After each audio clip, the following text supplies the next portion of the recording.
More than 500 years after his death in battle, the remains of Richard III were taken through Leicestershire today ahead of his reburial later this week. Among the places that the funeral cortege wound its way to were Bosworth battlefield, where the king fell in 1485, and it then moved on to Leicester Cathedral. Our correspondent, Sian Lloyd, was watching. An unprecedented occasion and a story that the people of Leicester have taken to their hearts. Thousands lined the streets to catch a glimpse of the coffin of the last Plantagenet king. Many threw white roses, the symbol of the House of York.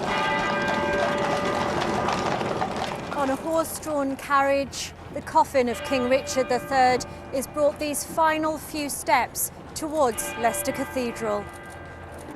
A simple coffin made from English oak. It was carried into an historic site of worship, an Anglican cathedral, where tonight worshippers gathered for an ancient monastic service. This is the traditional Catholic last prayer of the day. The word compline actually comes from the Latin word to complete the day. So this closes off the day.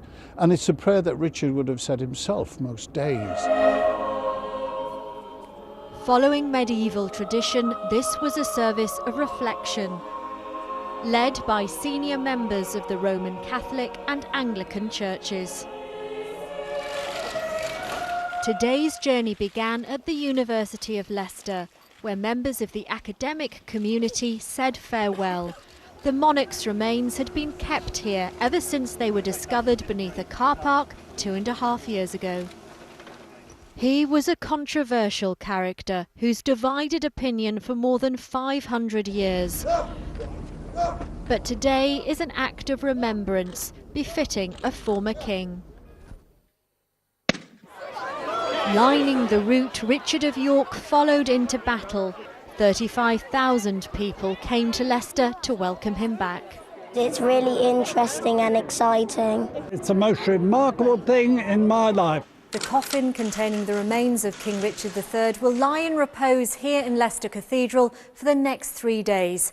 From tomorrow morning, it can be visited by members of the public. Sian Lloyd, BBC News, Leicester.